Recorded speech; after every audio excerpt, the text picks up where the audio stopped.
Hey everybody, welcome back to another episode of the Shed Organics Show. We are kicking off the new year with an absolute fundamental episode. We are talking about seeds with Amber from Eden Seeds here in Queensland. Now, Amber is doing a fabulous job providing everybody with some incredible quality seeds, heirloom varieties, and cross-pollinated varieties, some fabulous seeds. And we're talking about the importance of saving seed, how easy it can be, how seed swaps and community-based swaps are so important in today's world to avoid working with seeds that come from large companies that are treated and all sorts of different things from all sorts of different places. Now, another thing that we spoke about is not only saving seed, but what that means in terms of tapping into our connection to our past. Some tried and true tested varieties that have stood the test of time, that are providing us with quality nutrition for years and years. They hold that ancient wisdom. And I think this conversation is so vitally important that we just had to kick off the year with it. So, without further ado, let's jump straight in. This year is going to be fabulous with guests, but this one kicks off absolutely perfectly with Amber from Eden Seeds.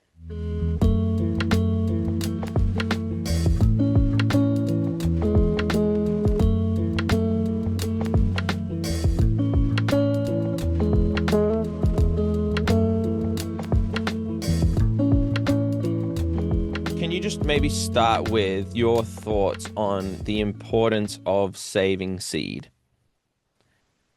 So I think that for one, it is just a beautiful way to get us reconnected with everything from, the food on our plate, but also just to nature in general, because, I think a lot of the problems with, mental health, physical health in the world comes from a really big disconnect. We are really more connected than ever in terms of, being able to have everything at our fingertips at a moment's notice, et cetera. But we've really been taken out of true connection with the world around us and the community that we can find even in the plants themselves.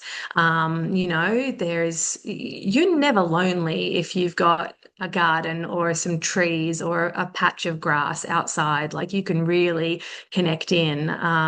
So I think that's really important. I think knowing where your food comes from is really important. It's scary how little people will realize about what it takes to get the food on their plate. It's scary to think about what children are not being taught in schools about how their food is made. So many children would not have even seen so many of the amazing plant foods there are in the world, and how they grow and, what they look like at different stages and what they taste like. I mean, how many of them would not have tasted a real tomato flavor, Yeah. and they don't like it. So they don't like it. They think it's gross because it doesn't have any flavor. It tastes like wet cardboard. But you let a child into a vegetable garden and they will go around munching with delight. Yeah. What else can I pick and eat? Let them try some herbs. And, so their palates are very bland, which means that their nutrient intake is probably very bland also. And, then we end up with a lot of sick adults, Mm. So there's that's such a huge question. There's so many important things to why we should be kind of getting back in touch with where our food comes from. And saving seeds is everything begins with the seed, right? So that's the start there is, obviously you don't have seeds to begin with, but you get some and then you can watch the whole process happen. And so also, a lot of people will grow a vegetable and cut it and eat it when it's at its prime for eating, but not actually know what the whole cycle, what happens there. And so letting something go through its full natural life and death cycle is, a great way to really understand that plant. And yeah, you can't save the seed unless you let it go through that entire cycle. You have to, grow it until it's it looks messy in the garden, and you're thinking, a lot of people will have wanted to pull that out by now because it's just dead and brown and crispy and taking up space, and you think it's just a problem, but it's really not. That death is, leave it there, never take it out. You can cut that down, take the seeds when they're fully done, and even leaving that plant to then create the next bit of nutrient for your next crop.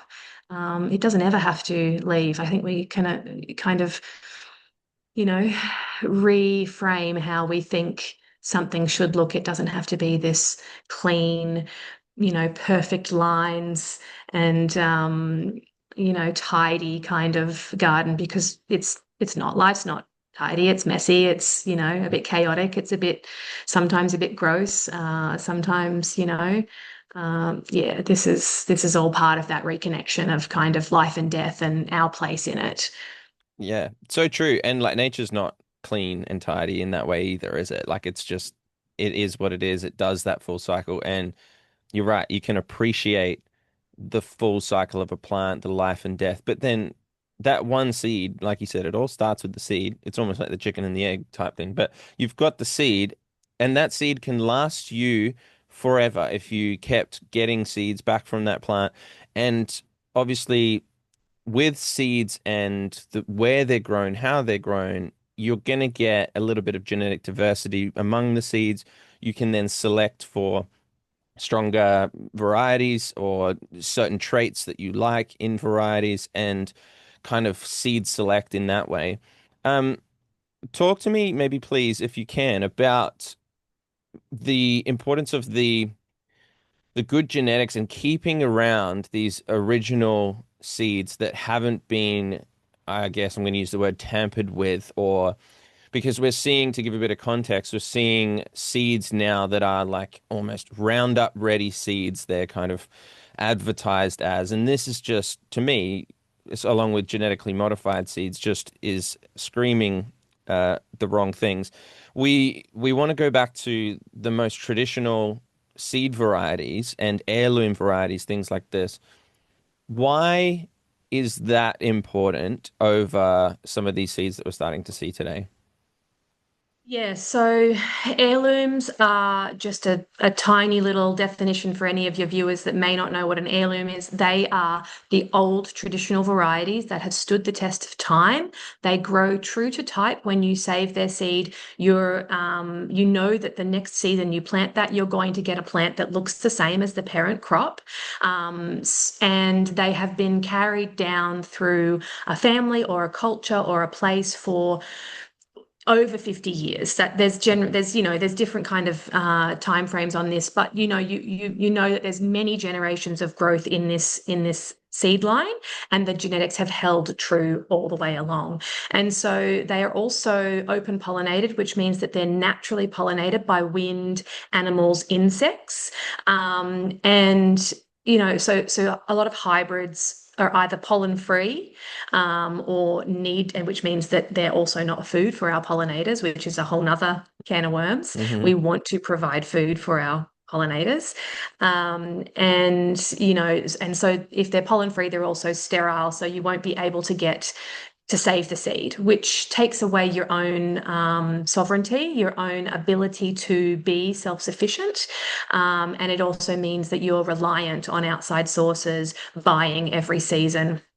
So saving these heirlooms matters because they are a link to our ancestral past. They are a link to all of the people that came before us.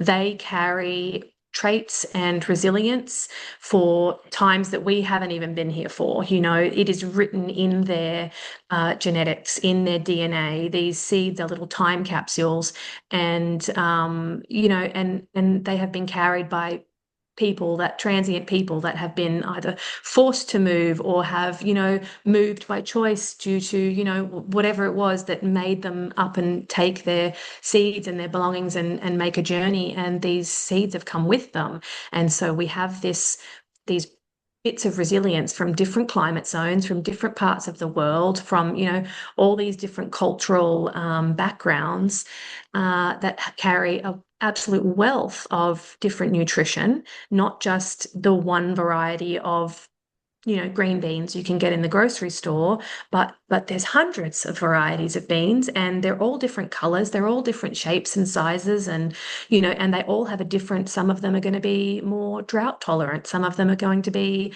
frost tolerant, some of them are going to be, better for, smaller spaces, or, some of them are going to be rambling and perennial and last for years.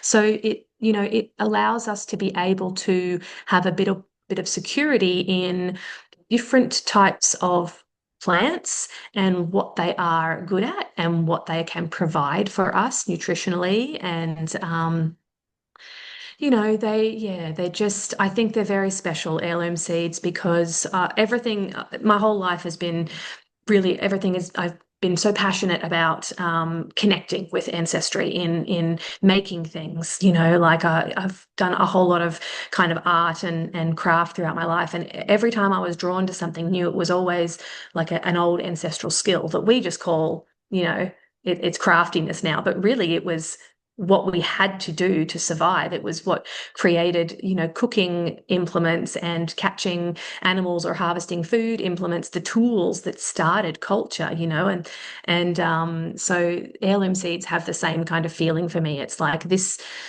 little seed has, just a world of history in it, contained in it. And when those things are lost, when they're not grown anymore and therefore not saved anymore, we don't have that history. We don't have those stories. We don't have the, even the science of it, the genetic, traits that we can, identify in this particular plant. If it's gone, it's gone. Yeah. It's not coming back. So they're so important because, we need to, yeah, keeping this stuff alive, and it's not just in the history books where the children of the future will never get to see that, will never get to grow that, will never get to taste that.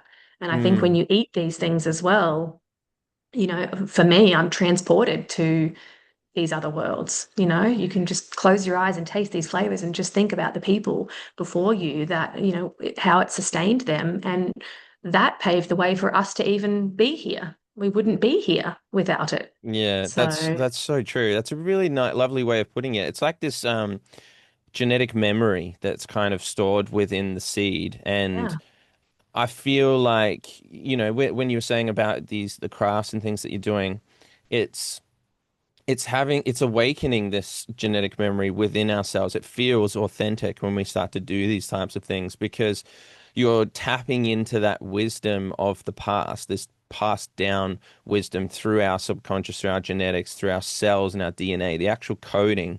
And that's going through into those seeds. That seed, like you said, has seen all of the times beforehand, has been adapting over that time. And am I right in saying that the heirloom varieties, like you said, are true to form? So over time they're going to replicate. They've been stabilized somewhat in the fact that that's right. they're gonna replicate themselves so much. That to me uh screams the fact that it's meant to be almost because its genetics and its form have been stabilized naturally, not with our input. And I've often said that we are some of the greatest pollinators because we're able to take things all over the world and shift things and cross things and all sorts of things, which is great in a lot of ways because we can be selective and breed out these bad traits and breed in some good traits. But I feel like when nature naturally does it over time, that has that genetic resilience, it has that ancient wisdom and all of that carrying through. Uh, my question then is, with these heirloom varieties versus something that's like that's been maybe played with by us, like selected and all of these types of things, do you find that it's either easier to grow the heirloom varieties because they are so well used to and adapted to conditions versus some of these newer seeds, even the ones that were just you can go to the hardware store or the garden center and buy? From my experience, I've always seen that the heirloom varieties seem to, especially if they're within our climate zone and ones that I've got from you guys actually have been really awesome because they have been bred in this environment. They understand it. They've got that genetic memory and they know what to do. Whereas if I'm planting a seed that I've gotten just from, yeah, the hardware store or wherever, it just doesn't seem to have that same strength, resilience, and knowing what to do. Do you find that? Yeah, it is true. So there is something called hybrid vigor, which a lot of these kind of hybridizing companies that create hybrid seeds will, market as this is, it will collapse in the second generation. So the first generation of hybrids, often you will get a big yield and it can be quite hardy. That's what that has been bred for. But like we said earlier, you can probably not save the seed. And if you do, you're not going to be sure what you get. If anything comes of it, it will be kind of a frankenfruit of, whatever genes, exert themselves in that second generation. So there is that there with hybrids. But you're right with the local adaptation. Now, that being said, if we were to get a seed from someone who had grown it in an alpine region for 30 years and bring it here to southeast Queensland, it's probably not going to do very well the first year. We can adapt it to our local environment over a few years. Um, but yes, local seed does have local resilience to those conditions.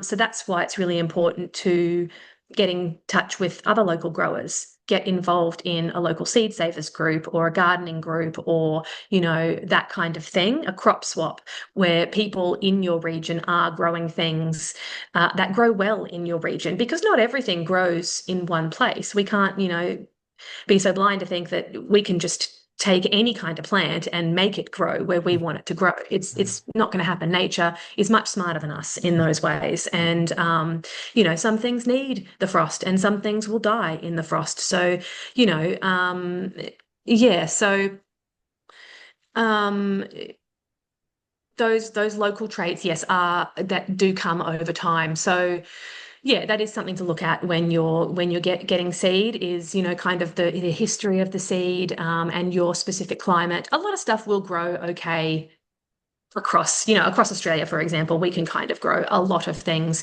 but in different times of the year. Or you might have a shorter growing period than, your neighbour down south, but still be able to grow that food. Um, yeah, I think I Yeah. answered your question. Yeah, you did. You definitely Forgot did. what. No, that's okay. That's perfect. I think now like it's got me thinking because we see these seeds marketed by big companies and specifically I guess to farmers who are growing the majority of our food for supermarkets for all of these types of things. I've had quite a few conversations about the food crisis in terms of like bringing back that connection, like you said, to our food, where it comes from. Being a father, it's so important to me to teach my son, hey, look, your food doesn't come from the supermarket. It's grown from this tiny little seed of potential that we then put in the ground, we nurture, we watch it grow, just like ourselves, and then we're able to harvest, reap the benefits, and be grateful for that. We're seeing these seeds that are just, in facilities that are just put in through machines and through, copy and paste mediums, controlled environments. They're then put into fields in monocrops and, treated with all sorts of different things that we don't want. Um, what's the difference in terms of like, because I just kind of think if we used seed that was much better evolved and not these kind of really strictly controlled, coated often seeds. We haven't even spoken about that yet, but coated seeds, things that they put on the seed and they're playing intervention in terms of they're playing God. They're trying to say, look, yes, like you said before, I want this to grow here. It's going to grow this well. We're going to modify it so that it, you know, ticks all these boxes and grows the same thing every single time. Do you think there's room to be bringing in these types of heirloom seeds, these tried, true, and tested varieties, in more of a large scale. This doesn't obviously account for all of the ways in which they're treated and the crops are growing and the monocrop and all of that. Obviously, we would love to see a little bit more diversity, some organic approaches, regenerative, etc., etc. But do you think there's room for us to be able to use some of these heirloom seeds to be able to feed everybody in this same way that they're trying to with these genetically modified seeds? Look, I would hope so. I would really hope that there is, a future where we can have, a large scale production of some of these beautiful old heirlooms. It will introduce, a more nutrient dense diet to, people, especially when we're talking about the kinds of foods that dominate the food supply, which is, we have, 50,000 species of edible plants and we use about 150 of them, Yeah, wow. and the majority, like 60 or 75% of the food supply is based on wheat, rice, maize. And so, and yes, you've spoken just before of the, proprietary chemicals that are sold with these seeds. So the farmer has a contract to grow out this particular type of corn, and with that comes a chemical that they must use. It's kind of a, you get this with this. It goes in tandem, and there's this very narrow set of genetics, and then we're dealing with stuff like herbicide resistance and the pollution of the soil and the waterways, and from all of these chemicals that are made to be used with these, you know, very narrow uh, selection of crops. But if we could potentially replace some of that corn with some beautiful heirloom corn with its different colors, and get back some of that food we're able to create that has different color, different flavor. I think it is going to take a lot of work also on people's part, because not just the growers and not just the farmers and the multinational corporations that control a lot of these large scale broadacre farming outfits, but also people will need to, like I was saying about the bland palates, is that we have trained in ourselves to accept a very neutral set of flavors and a very neutral set of colors on our plate. And so we may have to kind of start rewiring our own brains to say this is also good, Mm. or this is what this actually should taste like. And that we've been kind of lied to our whole lives because we've been fed this beige diet, and corn that doesn't taste like anything, and etc.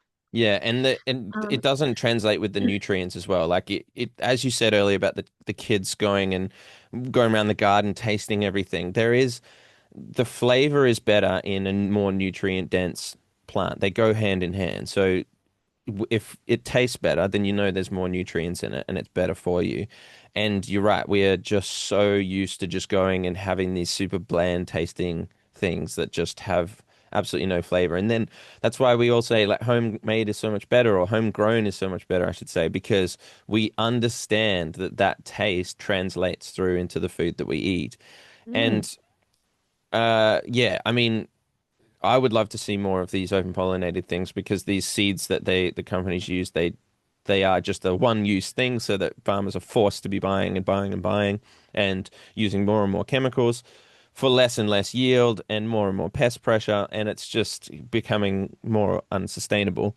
Um, in terms of like encouraging people to bring seeds back into their thought process. That's a lot of what I love about your content is that you're really helping to educate people in terms of why it's important to connect back with the seed, to planting your own, to gardening yourself and saving the seeds, being part of that full cycle. Was that something when you took over Eden Seeds? Because I know you and your family took it over. Initially, is that something that you knew that you wanted to really do, or is it sort of evolved over time from coming into the business? Yeah, look, I have personally, I've got I've saved seeds from my own garden for years and years, and loved that process. And I'm one of those people that even as a kid, I'd be picking seeds and putting them in my pocket. And, there's all these different seeds and seed pods and whatnot still lined up on my windowsill to this day. So there's always been kind of that. And like I said, so much of my life has been, driven by the passion of reconnecting with our lost past. But I did not realize quite the dire circumstances of the seed world until I was in it. And even then, we're about 3 years in now. And, I remember asking the previous owner of the business, the man who founded it in 1986, which he founded it through amazing foresight that this was going to be needed way back in 1986. And I believe that he started it before the Eden Seeds name, well before that as well, seed saving and, sharing these heirloom seeds. And, I think that was incredible to see back then. This is going to be a problem. And I remember asking him before we stepped in, how do you foresee like the next few years? What, what struggles am I going to be up against? And yeah, no, he really just kind of shook his head. I felt almost a little bit scared at that point, like, oh gosh, what am I stepping into? 'Cause surely gardening is just, peace, love, and mung beans, right? We're just out here having fun, getting dirty, and it's Yeah. all good. Like but it's not that way, and it's a little bit scary, and it's getting tighter. It's getting harder to find seeds. There's a lot of treatment, as you said. There's coatings and treatment that is being put on the seeds. And this is seed that's even just, there's seed that you can get domestically. There's other seed that big companies will be bringing in. There's obviously, we do have a very delicate ecosystem in Australia, and we have this, unique kind of position to be kind of, this island nation away from the rest of the world, and should definitely take good care of our own biodiversity here. And so, that's why a lot of the stuff coming in has these treatments and stuff on them. However, that doesn't make it good for us. Mm, That doesn't make it good for the seed or good for the environment that these seeds are being planted in, which makes it even more important to grow more here, to empower our own farmers and gardeners to save seed and their seed to be purchased from, back from them, and, keep it kind of onshore as much as possible to avoid having to have seed that's been through irradiation and chemical treatments and fungicides and herbicides and all this other stuff that has to happen with imported seed. mm, Um, yeah, look, these monocultures are really fragile, and diversity is our, insurance. It is our security blanket on the food supply. And so, I think it goes back to we are all casting a vote every time we shop. mm, And there are small businesses out there that are utilizing some of these older varieties. And there are farmers markets that you can frequent a lot more than your grocery stores, and make the choice or ask your grocery stores to stock certain, small businesses products if that's going to be helpful with making your choice with what you feed your families.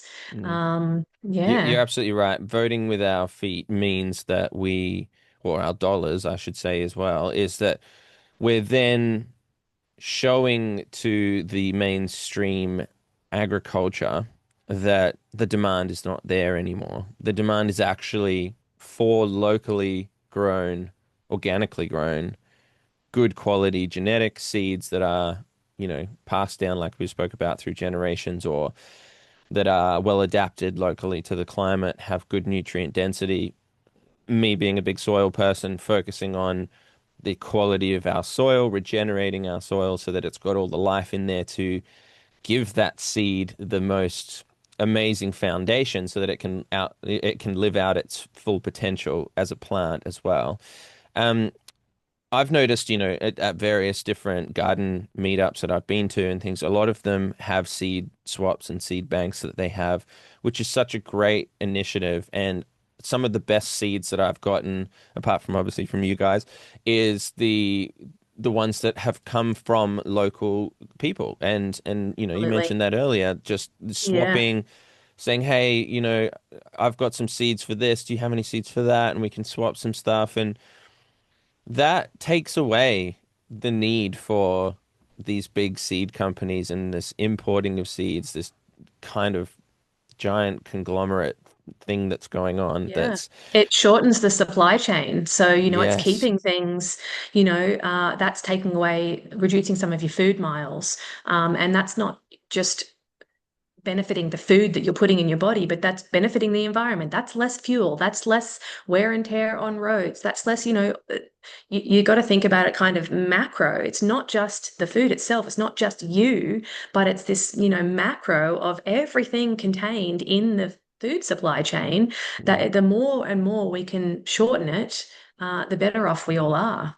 Yeah, The that's better off the right. planet is, the better off the soil is, the less pollution in the air and the water, you know? Yeah, it's one of these things that's like it seems so obvious. It's just try one person at a time. We're trying to help make that transition, be a little bit more conscious. I think we're seeing a lot more pe people being conscious about where their food comes from and wanting to make a change away from some of the nasties that are coming in and ruining our health.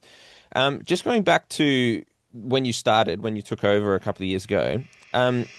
Hey guys, really quickly, jumping in, I just want to remind you, if you are not subscribed to this show, that is the number one thing that you can do to show me your support. So if you're finding value from this conversation and you're deeply engaged, I would love you to hit the follow or subscribe button. All right, back to the show. What were some of the initial challenges that you faced personally taking it over? I'm sure obviously once it's already been set up for many years prior, so there's a certain way of doing things. Um, did you take over the location as well as to where it was? So you're coming into a location that he'd already started and built up with a process. Can you tell me a little bit about getting to know the process and the challenges initially? Yeah, so we did purchase the business and the property that it was located on, which is a 7-acre lot in southeast Queensland in the mountains behind the Gold Coast. At that stage, it was just him here, and he was in his mid 70s and was not doing any production anymore at that point. There had been production actually growing by that. That's what I mean by production is growing the seed here. So none of that was happening anymore. So the place was a real blank slate. It was all tall grass, weeds. It had grown over. There's been a lot. We've spent 2 years clearing, setting up. We're still building out spaces for gardens. That has been a work in progress and will be a work in progress still for years to come. But the property is beautiful. It did used to be certified biodynamic, and so it has been very clean in the way that it has been managed for many, many years, which we love. And we have got quite a bit of production going here now, but we do have growers all over the country, which that brings me to one of the major challenges that I faced when I stepped in was to build my own relationships with the growers around the country, Mm, and realize that, in fact, the same as the previous owner, a lot of the growers were aging out of the industry completely. And that's both very sad and also a huge loss because there are not a lot of young people choosing to go into agriculture. If you don't have that kind of intergenerationally in your family, it's not a common thing that's chosen. It's not voluntary. A lot of people are not saying, I want to be a farmer, like it's pretty thankless work. It is long, hard, hot hours. You have the very restless climate impacting hmm everything that you do. We have had growers that have, they lose a crop in an afternoon to one bad storm. That's their entire year of work and income that's just lost as well. And so, the farmers, oh my gosh, they're the real MVPs out there, I hmm tell you what. And I have traveled around a bit and met some of them. I will continue to do so, visit properties, meet farmers, see their operations, and make a relationship with them and continue those through so that we can continue supporting them and they can continue their work, or hopefully someone steps in for some of these people when they are ready to retire, because otherwise we are in a pickle. Yeah, you've hit the nail on the head, and there's no incentives for young people to get into farming, especially when it's shown how difficult it is, and the powers that be are certainly not making it any easier for us to farm, in terms of giving some sort of incentives to switch to a better regenerative approach, or just supporting them in general, because they do provide us with our food, and that's like Everything, yeah. it's one of the most, if not the most crucial job that we have, and has been for a long, long time. So seeing the aging out or of these generations of knowledge and wisdom as well, coming back to that, Yeah, such a not loss. yeah, it is. It's such a loss. And the fact that we don't have the incentives for the young people means that it is quite difficult. Do you see a lot of these I guess like yeah, places, farmers, things that you've been connected with or that previously have been connected through Eating Seeds? Do you see the numbers of them dropping off, or are you seeing a little bit more of a wider adoption? How is it tracking for you? I've definitely seen numbers of especially the larger scale growers, which goes back to, I think, a lot of the larger scale broadacre growers have been bought out, Mm, which no fault to them. Sometimes there isn't another option. Sometimes some of these farmers are in a world of debt because of how much they put into their work, and then to lose it, they have no other option. mm, And so, I understand, from a human perspective, what happens here. So in those ways, especially when it comes to certified organic as well, unfortunately, certified organic, while a wonderful concept in theory, is very tricky for a lot of growers to sustain. The costs involved, the process involved in, maintaining your certification and your audits and stuff. I've had so many growers come to me and say, I'm not doing that anymore. I'm still growing organically, but I'm not worrying about the certification. They've grown organically for 50, 80 years in their family. Their properties mm, are truly beautifully managed and have been for generations, but they're not bothering with the certification anymore because it is just too much red tape, too much paperwork, too much cost, mm, a burden for them that they can't hold, at the same time as just doing what they know how to do, which is farm organically. So that's a real shame. mm, And, so we have two lines in our business. We have the Eden line and we have the Select Organic line, and all of our seed comes untreated, non-GMO, non-hybrid, no coatings, no chemicals used. perfect. However, we have the Select Organic line that those growers have done the certification steps. So those are the two Right. differences. Some people will ask, well, how come only that's organic? Well, it's all organic, but Mm, we can't call it certified, by regulation. So we do have a line that is the certified, but it's a very small line, and that line has diminished. It's mm, diminished. We have a room in the office full of old packets that have been printed for certified items that we can no longer get. So it's wow. like these are the ones that I try and get small amounts of to then give to a grower and say, can you just grow out that seed certified organic so we can bring that one back? Mm, Um, okay. And and yeah. sorry, just to jump in on that then, Mm. can you help me understand a little bit about how you collect your seeds, how you get all of the range of seeds that you have? I presume that you're not growing absolutely everything and then No, saving the seed yourself. Can no. you tell me a bit about how you collect those? Well, we couldn't. Like I said, we have 7 acres here, which is just a Yeah. A really small plot, and especially because we sell some of our seed in huge bulk numbers. Yeah. We grow a few things here. As I said, we've got more areas in production that we will be growing more and more here.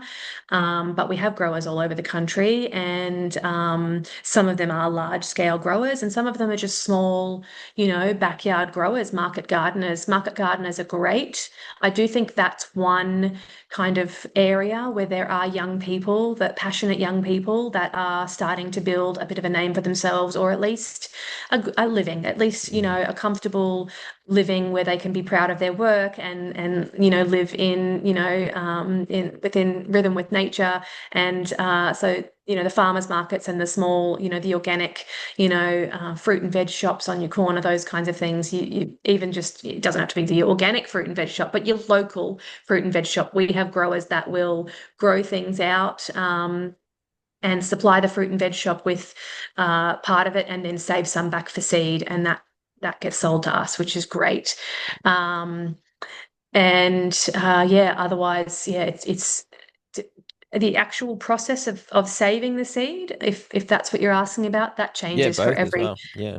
That's so, like, it's different for every single plant. Mm. That some of them require, one thing, and some of them require the total opposite. But really, you just let the plant grow out to its final form.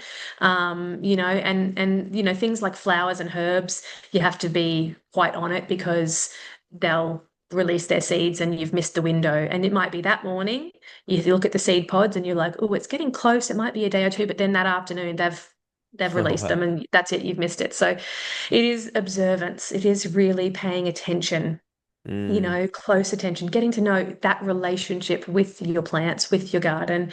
And okay, this one's, it's getting close. I've got to stay close today and, catch the seeds, or, get it all out of the ground now.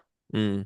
But then there's other stuff that you can just leave. You've got your beans. You can leave beans and peas. You can just leave them on the vine until the whole thing is dead and crispy, and then Yeah. you're going to pull them all off and shuck them all out. And that one's a bit easier. Things like cucumbers and pumpkins, you're leaving them on until it's all died back, and the cucumber's well past eating stage. It's this massive, you know, kind of fibrous, hard-skinned thing that's not very juicy anymore. But when you cut it open, the cavity that used to be the juicy, lovely salad ingredient is now all seed, massive plump seed. And, you can Wow. scoop those out and save them. And so, yeah, some things you can save and eat at the same time, like tomatoes generally, when Yep.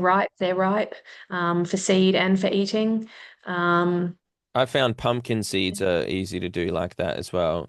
You can eat them at the same time as doing that. Have you got any tips for, and again, this is so plant dependent, so I'm well aware of that. But like, have you got any tips for home gardeners in terms of saving seed techniques? Because like I've been saving basil seeds for a while, and like I'm trying to shake them out of their seed pods, and I'm trying to like break them out a little bit, and they're so fiddly and small, and then I'm trying to scoop them all up, and I feel like I spend like a couple of hours getting all these seeds out, and then I've got this tiny little bag of I seeds, know but that goes a long way, it obviously. And does. but have you got anything from your experience in saving seeds where, without turning to like a machine or anything, is there any little gadgets or any tips and tricks that you like to use?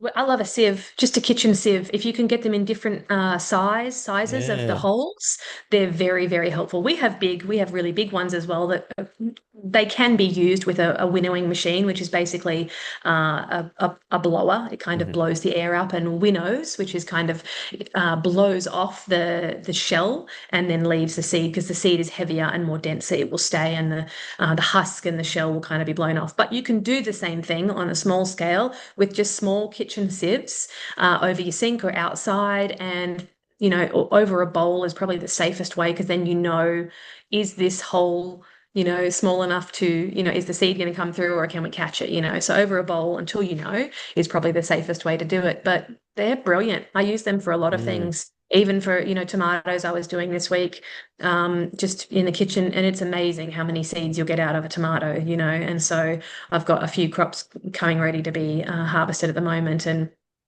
yeah, I just do them in a kitchen, in a sieve, in a bowl. I just use kitchen equipment. It doesn't have to be, too difficult. Once Yeah. you've washed them and sieved them and gotten all the pulp off. You spread them out onto a baking piece of baking paper on a tray and let them dry, and Yeah. you've got your seed. I Um, remember telling somebody because I sort of was sharing in this fact that it can be very fiddly. I think they were talking about lettuce seeds at the time, how sort of fiddly and small it can be. And I said, and they go, oh, it just takes a few hours. I just don't know if I can be bothered with it anymore. And I said, right, true, but you do it 1 year, you put that effort in 1 year, you could have several years of so seed much. ahead of you. Yep. In fact, Yep. obviously, some of these things self-seed, so they're Hmm. gonna just You keep don't even have to. coming up. Yeah. Yeah, like Yeah. basil, a good example here in Southeast Hmm. Queensland. It just come. I've got basil coming out the lawn.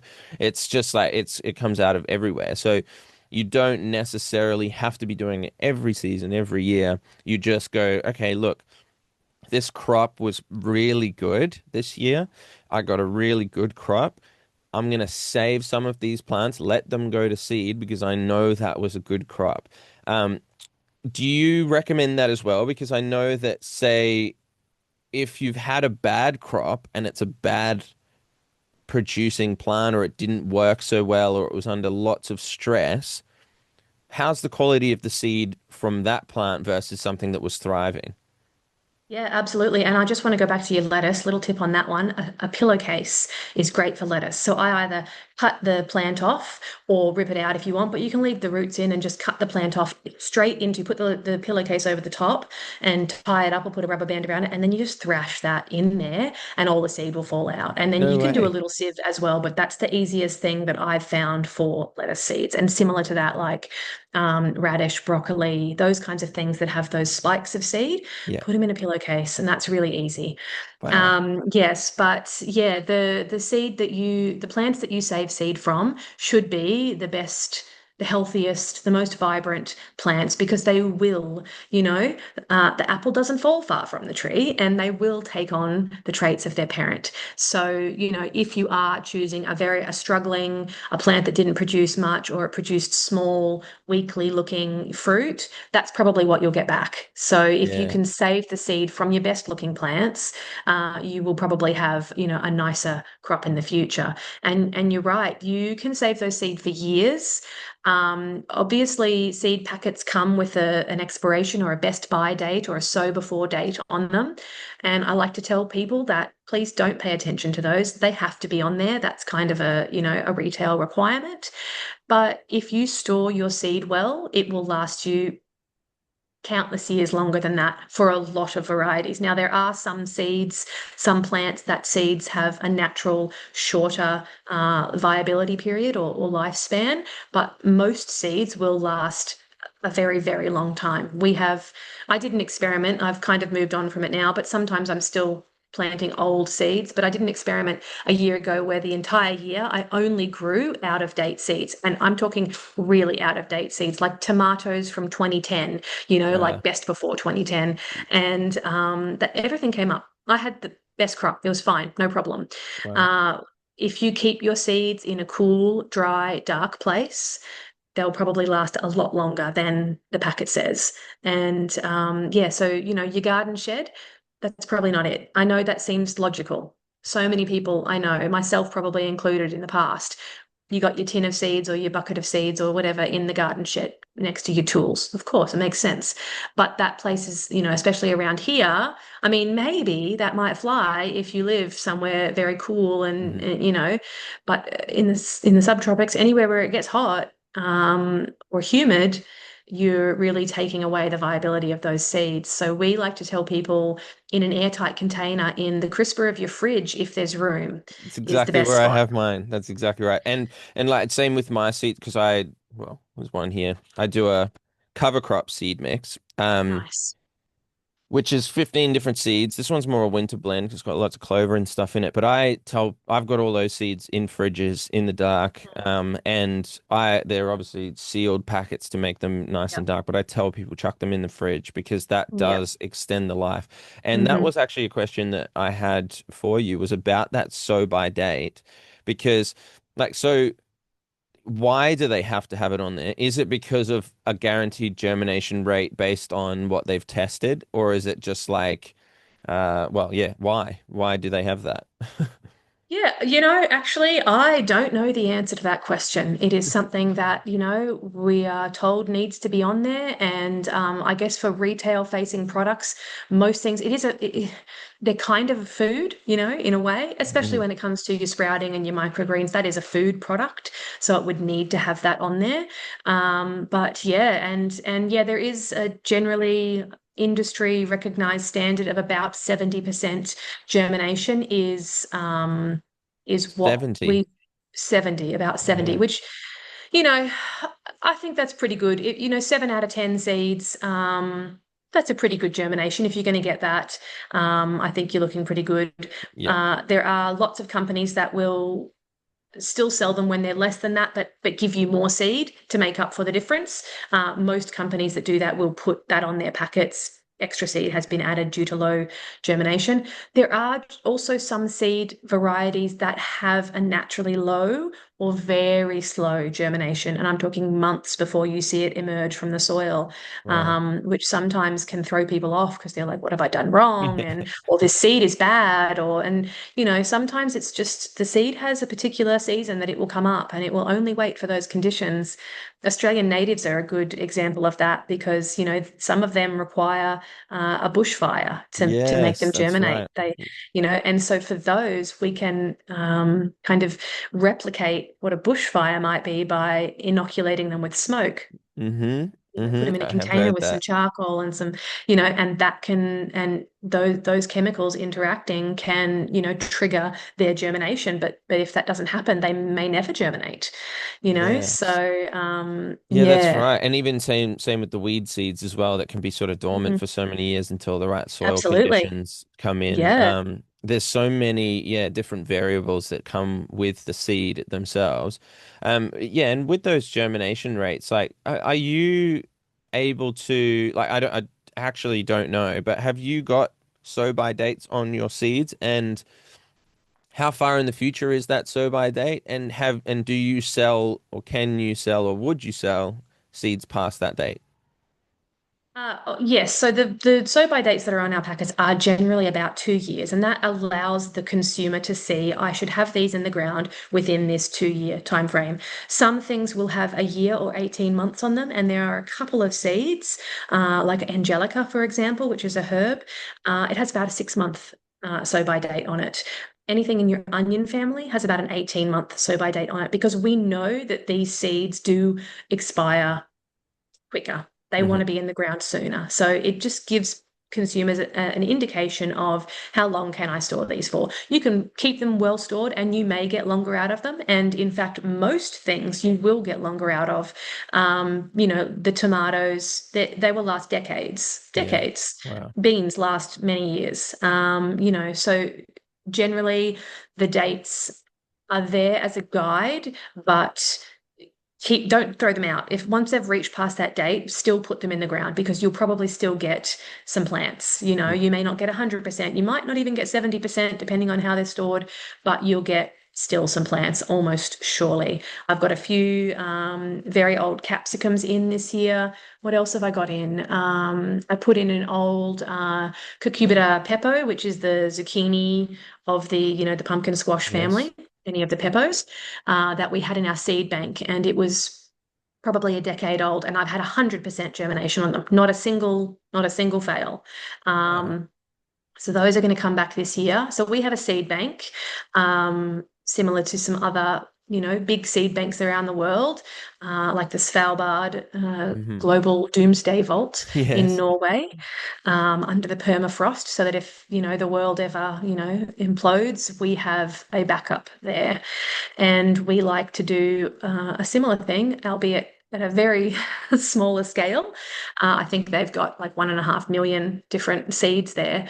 We certainly don't have those numbers, but we do have a pretty amazing seed bank of our own. Wonderful. And we keep all of our seeds in walk-in cool rooms, really big cool rooms. And one of those is dedicated to a very cool seed bank with a lot of amazing old varieties. And every year we try to grow at least a couple of those and bring them back. And sometimes it's a hit and sometimes it's a miss.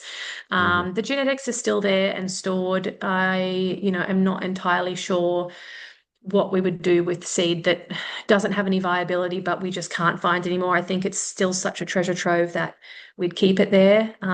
Yeah, for sure. Yeah, But saving yeah, it, sorry, saving any of no, these seeds is just such a great idea. Like it makes me think then because 3 years ago we were kind of in the heart of a bit of a global crisis of sorts. mm, Did you notice that when you took over, there was like a real demand for seeds? Because I know that like in local garden centers and things, seedlings were flying off the shelves when everyone was stuck at home. I'm not sure how the time correlated in terms of when you took over and this type of thing, but surely an event like that makes people realize how important these seeds are and saving seeds and getting a hold of something to be able to grow some food, bring back some sovereignty. Did you notice any of that initially? so we were in after that happened, but I do know that in talking to the old staff that we retained when we stepped in, their stories were pretty amazing, and the whole place had to shut down because the orders were coming in by the thousands every day, Mm. and things were completely sold out. There was just and it was weeks and weeks before getting through orders, so they had to turn off the phones, shut the website down, and just say we can't take any more orders. We need to get through these, and I think it took a very long time.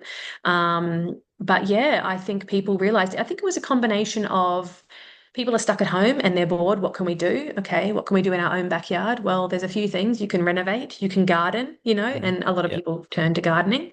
And then also, yeah, like, well, where are we going to get our tomatoes and cucumbers and lettuces from? We can't, there's nothing at the stores. The shelves are empty. We can't drive, here and there. The markets are closed. So people realized, oh, actually. And so, we still, there is still echoes of that. We talk to people every week that call in or email in or, make orders, and they are, talking about this time. And there are people that talk about if it's happened, it'll happen again, and we need to be prepared. So there are people that are looking towards the future and what they can do to kind of bolster themselves in, coming similar Yeah. events.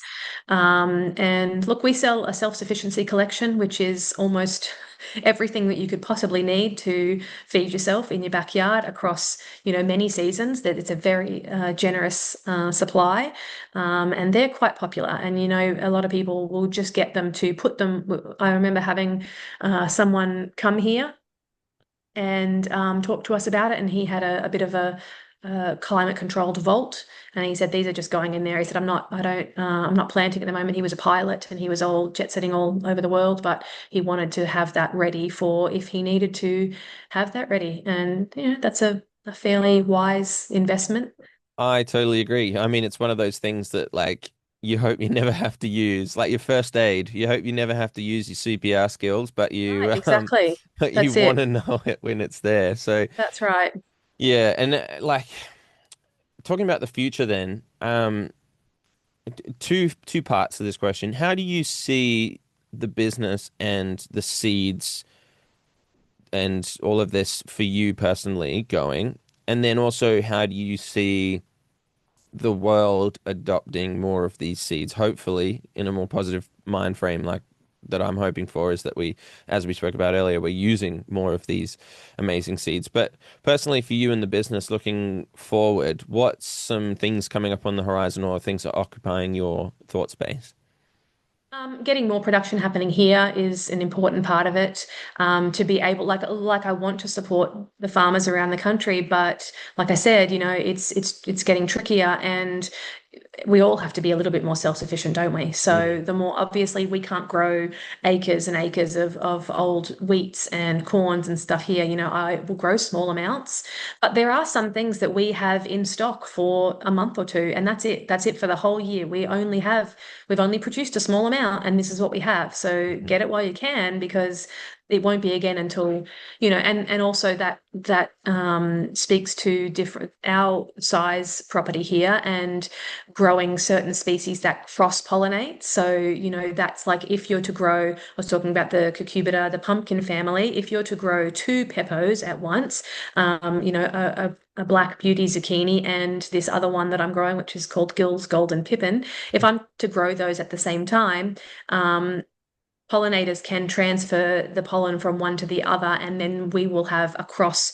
in the next generation. So we don't know what we're going to get, and in which case that next generation is not an heirloom; it is now something new, Mhm. and the genes won't be stable. I think it's 7 to 10, generations where you can start to see a bit of stability, and I'm talking about plant generations, not people Yes. generations, Yeah. but so we can only each season I'm only able to grow that one pepper. So if there's hundreds of different varieties, but I can't bring them back quickly. I can't bring Mhm. them all back each year. But Yeah. yeah, so important to me is continuing production, increasing production. I think tighter bonds with a smaller group of growers is probably the wisest way, to really be in collaboration with certain growers, which we have started to really be, fairly exclusive with growers, and say, hey, we've got to support each other. So Yeah. you're going to grow these things for us, and we're going to buy it all from you to support you, because if we just go, oh no, at the end of the day, oh, we don't want that, then they've grown it and they don't have Yeah. anyone to sell it to, and that's not good for them either. So yeah, and just more education, more getting it out there to people to just give it a go. Gardening is not an exclusive club, and it's not that hard. It throws all of us curveballs. I've been doing gardening pretty much my whole life, and I still will have failures. And don't get down about that. It's okay. It's nothing that should just make you throw in the towel. Keep trying. Even a couple of times this season, I was telling one of my staff yesterday, I put in some corn seeds and I had like 1 out of 20 come up. And then about a month later, I put in those exact same seeds and I had 100% germination. And Wow. it was just a few weeks difference, but the conditions were different. It was a little Mhm. bit warmer. It was a little bit more, there was more rain coming. So it wasn't relying on me watering every day. And, so the conditions change, the way that the seeds and the plants will react. So it's not necessarily the seeds and it's not necessarily you, being a failure, neither one. It's sometimes just the conditions, and the perfect conditions haven't, come yet. And so give it another go. And you don't have to grow your entire family's food supply. You can just grow one thing, and making those community connections, um, and trading. A lot of small communities have these crop swaps and stuff that you can go to now, and you've got a whole wheelbarrow full of tomatoes, but that's it. We'll take those along, and you'll probably come home with, pumpkins and herbs and, watermelons and all these other things. So what you've got is still abundant, to somebody else. Yeah. So yeah, I think just encouraging people in cities. There are community gardens in cities. You can grow herbs on your windowsill. There is something that you can grow for your own plate for everyone. Everyone. There's no barriers here that you say that you can't grow anything. Yes, you can. I promise you, there'll be a way. Even sprouts. Sprouts are something that you can grow that's, good for your health, that anyone can do anywhere in an apartment 34 floors high. You Yeah. can still have a garden in your kitchen.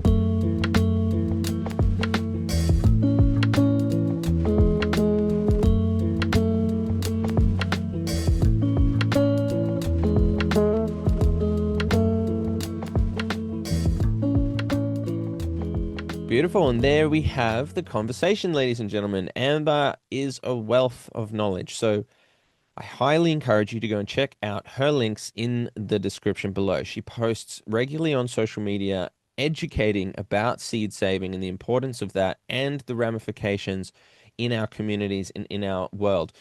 So go and support her. Go and check that out. You can go and buy seeds from Eden Seeds as well if you're interested in getting yourself some wonderful open pollinated or some, different varieties, some heirlooms.